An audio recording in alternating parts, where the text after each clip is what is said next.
Papal Otai.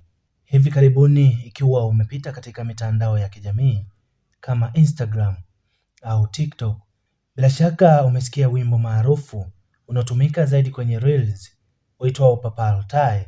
Wengi hudhani wimbo huu ni mpya, lakini hiyo si kweli, na historia yake ni ya kushangaza kidogo. Iko hivi: Papal Otai ni wimbo uliotolewa rasmi mnamo mwaka 2013 uliotungwa na mwanamuziki wa Ubelgiji Paul Van Haver maarufu kama Stromae.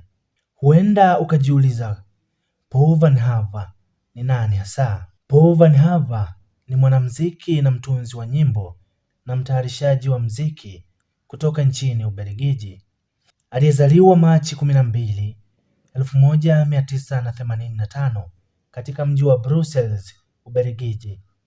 Baba yake anaitwa Pierre Rutal ambaye ni raia wa Rwanda na mama yake anaitwa Miranda Van Haver ambaye ni raia wa Ubelgiji.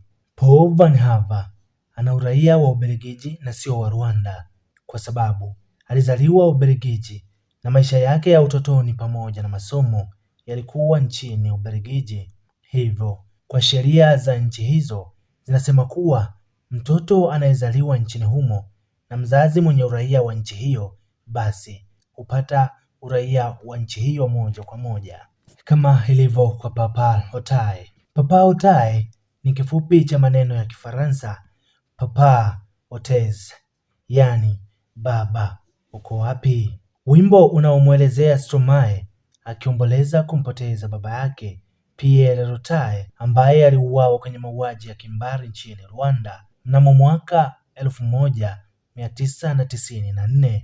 Kwa sababu hiyo, wimbo huu ni kilio cha mtoto anayemkosa baba yake, lakini pia ni tafakari pana kuhusu baba wasiokuwepo kimwili au hata kihisia pia.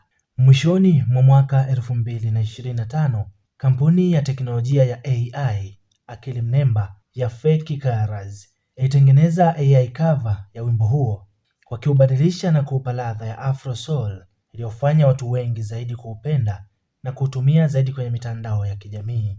Licha ya kwamba ni miaka 12 iliyopita tangu wimbo huo utungwe, bado umepata mafanikio makubwa barani Ulaya na duniani kote, ukifikisha watazamaji bilioni 1.1. Papal Otai si wimbo tu wa burudani, bali ni kilio cha watoto wengi wanaouliza swali lile lile, baba, baba uko wapi? Mpaka hapa sina la ziada. Mtayarishaji na msomaji wa makala haya ni mimi Ezra John kutoka Dar es Salaam Tanzanite TV.